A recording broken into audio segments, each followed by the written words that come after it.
அஸ்ஸலாமு அலைக்கும். Welcome back to my channel. இன்றைக்கி நம்ம அருமையான ஹைதராபாத்தி க்ரீன் சிக்கன் தான் பார்க்கலாம். வாங்க வீடியோக்குள்ளே போகலாம்.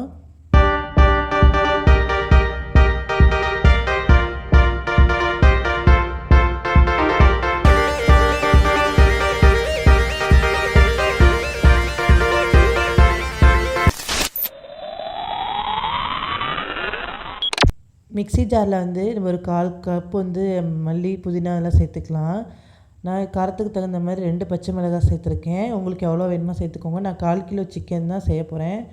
அதனால் அந்த குவான்டிட்டி அளவுக்கு தான் இப்போ நான் சொல்கிறேன். இது 3ஐயும் இப்போ நல்லா பேஸ்ட்டாக நம்ம தண்ணி விட்டு நல்லா அரைச்சி எடுத்துக்க போகிறோம். இப்போ இந்தளவுக்கு நல்லா பேஸ்ட்டாக அரைச்சதுக்கப்புறம் இப்போ ஒரு பேனில் 2 டேபிள் ஸ்பூன் எண்ணெய் விட்டுக்கலாம்.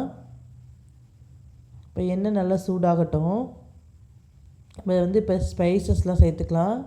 3 ஏலக்காய், ஒரு 2 சின்ன துண்டு பட்டை, 3 கிராம்பு, ஒரு அன்னாசி பூ, அப்புறம் 1 டீஸ்பூன் அளவு சோம்பு சேர்த்துக்கலாம்.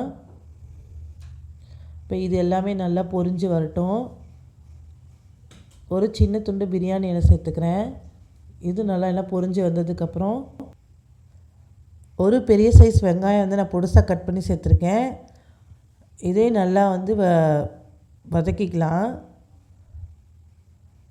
இந்த பச்சை வாசனை போகிற அளவுக்கு வதங்கினதுக்கு தேவையான அளவு உப்பு விட்டுக்கலாம். இப்போ இது நல்லா கொஞ்சம் கலர் சேஞ்ச் ஆகி வர அளவுக்கு நல்லா வதக்கி எடுத்துக்கோங்க.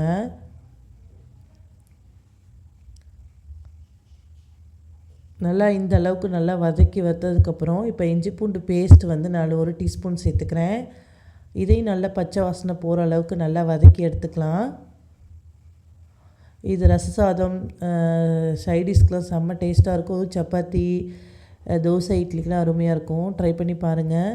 இப்போ 1/4 கிலோ சிக்கன் நான் கழுவி வச்சுருக்கேன். நான் அதை சேர்த்துக்கிறேன். இப்போ இந்த எண்ணெயிலே நல்லா போட்டு இதை நல்லா பரட்டி விடுங்க. குறைஞ்சது ஒரு 10 நிமிஷமாவது நல்லா மீடியமான ஃப்ளேமில் வச்சு நல்லா பரட்டி விடலாம்.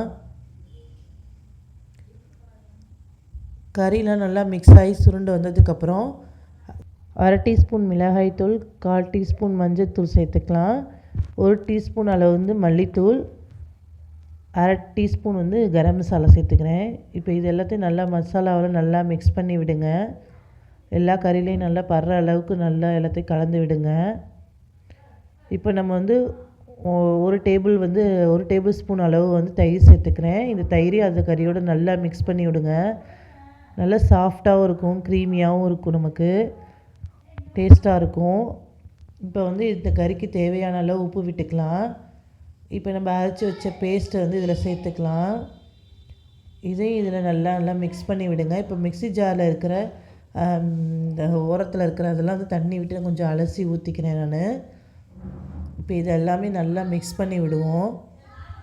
இப்போ நல்லா கறி நல்லா 15 நிமிஷம் நல்லா மீடியமான ஃப்ளேமில் வச்சு நல்லா கிளறி விட்டேன். அப்பப்போ எடுத்து இந்த அளவுக்கு நல்லா வந்ததுக்கப்புறம் நம்ம இறக்கி சர்வ் பண்ண வேண்டியதான்.